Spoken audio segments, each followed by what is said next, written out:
ആലുവയ്ക്കും കളമശ്ശേരിക്കും അടുത്തായി ആലുവ പൂക്കാട്ടുപടി ബസ് റൂട്ടിൽ നിന്ന് 600 മീറ്റർ മാറി സ്ഥിതി ചെയ്യുന്ന ഒരു 4 BHK പ്ലസ് യൂട്ടിലിറ്റി വർക്ക് ഏരിയയോട് കൂടിയ കിടിലം വീട്.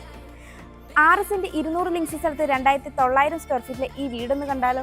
പടിഞ്ഞാറ് ദർശനമായിട്ടുള്ള ഈ വീടിന് 2 വലിയ കാർ പാർക്കിംഗ് സൗകര്യമാണ് ഉള്ളത്. കുടിവെള്ളത്തിനായി കിണറാണ് നൽകിയിരിക്കുന്നത്. ഈ വീടിന്റെ താഴത്തെ നിലയിൽ covered carport, sit out, living, ഡൈനിങ്ങിൽ നിന്നൊരു കോർട്ട്യാർഡ്, കിച്ചൺ, വർക്ക് ഏരിയ കൂടാതെ 2 ബാത്ത് അറ്റാച്ച്ഡ് ബെഡ്റൂമുകളുമാണ് വരുന്നത്. ഈ വീടിന്റെ മുകളിലത്തെ നിലയിൽ upper living space, 2 bath attached ബെഡ്റൂമുകൾ, യൂട്ടിലിറ്റി സ്പേസ്, ബാൽക്കണി എന്നിങ്ങനെയാണ് വരുന്നത്. ഈ വീട്ടിൽ നിന്ന് ആലുവ പൂക്കാട്ടുപടി ബസ് സ്റ്റോപ്പിലേക്ക് 600 മീറ്റർ, ആലുവ റെയിൽവേ സ്റ്റേഷനിലേക്ക് 5.8 കിലോമീറ്റർ, ഇൻഫോ പാർക്കിലേക്ക് 9.2 കിലോമീറ്റർ, കാക്കനാടേക്ക് 9.4 കിലോമീറ്റർ, ഹൈടെക് പാർക്കിലേക്ക് 4.5 കിലോമീറ്റർ, എടപ്പള്ളിയിലേക്ക് 11 കിലോമീറ്റർ, കലൂരേക്ക് 17 കിലോമീറ്റർ. ഈ വീടിന്റെ ബിൽഡർ ചോദിക്കുന്നത് 1,48,00,000 രൂപയാണ്. ഈ വില നെഗോഷ്യബിളുമാണ്. ഈ വീട് ഇപ്പോൾ തന്നെ സ്വന്തമാക്കാൻ സ്ക്രീനിൽ കാണുന്ന ബുദ്ധ സ്റ്റേഷന്റെ നമ്പറിലേക്ക് കോൺടാക്ട് ചെയ്തോളൂ.